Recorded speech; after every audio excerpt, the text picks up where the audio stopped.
Welcome to Victor's wonderful adventure. He discovers a moving camera, pretends to walk, and it starts walking too. The supervisor in the monitoring room is praying hard for Victor to leave. Little does he know Victor already sees through his tricks.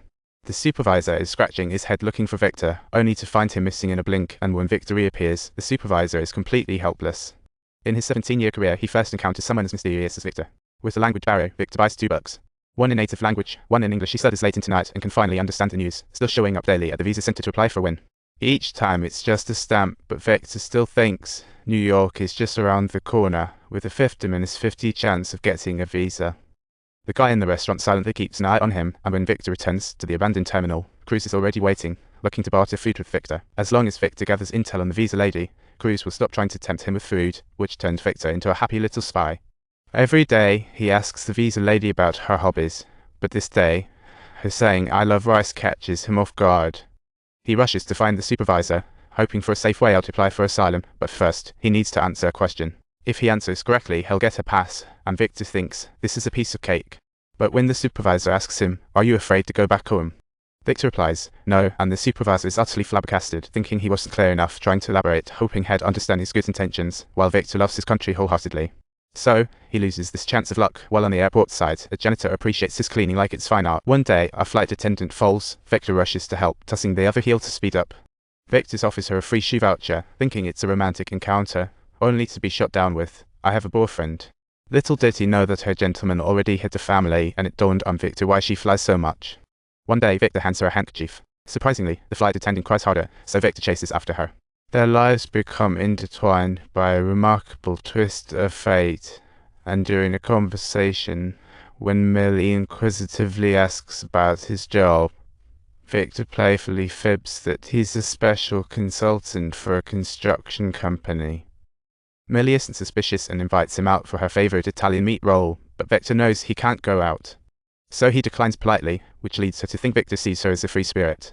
In order to have the opportunity to treat her to delicious chicken rolls next time, Victor has made up his mind to find a job. Yet unfortunately, not only was he turned away at the door, but some people even mercilessly laughed at his background and status. Luckily, a boss remembers him but needs his number. Puzzled, he gives a payphone number. Overexcited, he crashes into a glass door when leaving. Next thing you know, he's a total klutz. To avoid missing any calls, he waits from day to night. And finally, the phone rings. "Hello? Is this my big break?" "Hello, this is Viktor Navorsky." "Yes, this is Cliff, our new colleague." Cliff chuckles like a kid. "Ha ha ha. Hello. So, is today your lucky day?" "Yes, Cliff. I waited all day long for your call. Oh no, the desirable position has been filled." But for that moment of hope, Victor patiently waits until night, only to stumble upon an unfinished wall on his way home. With nothing to do, he decides to get crafty, spending a whole night painting. Just as he admires his masterpiece, he doesn't notice a construction crew arriving, and the foreman is blown away by his painting skills. "You give me a bottle of water, and I'll take it from here."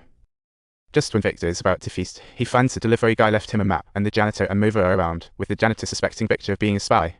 To dispel suspicions, Victor has to undergo an X-ray check to prove he's clean. Finally, he relieves the old man, and the airport trio becomes a foursome. Meanwhile, the supervisor is still spying on Victor, but when he finds out his hourly wage is $19, he's miffed, thinking of getting rid of Victor, but nobody wants to take over this hot potato. So, he locks Victor in the holding room because his boss is coming for an inspection today, and if all goes well, he'll be promoted. The supervisor thinks everything is in the bag, but he unexpectedly gets news that a passenger from Eastern Europe is getting rowdy on the upper floor, holding a knife to himself because he wants to avoid being detained.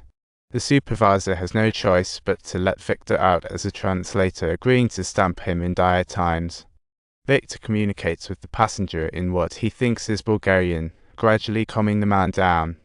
The supervisor has him explain to the man that he needs a permit to take his medication, which turns out to be his father's life. However, the supervisor is uninterested in such excuses, insisting that the item cannot be taken away without a permit, which leaves the man momentarily at a loss and completely dumbfounded by the stringent rules. The man is heartbroken, trying to grab at a last thread of hope, only to get schooled by Victor instead. Victor is powerless, watching the man get taken away, when suddenly he has a light bulb moment, telling the supervisor the meds are free. Since the rules say no people can take them, then they must be for animals. The supervisor says the man just needs to say so. Viktor mouths the clue, and before the man reacts, the supervisor gives him the meds. Viktor pulls off the stunt, successfully scaring the man, but the supervisor is fuming, dragging Viktor aside. Do you think this is a game? You think I need to leave you here for 5 years?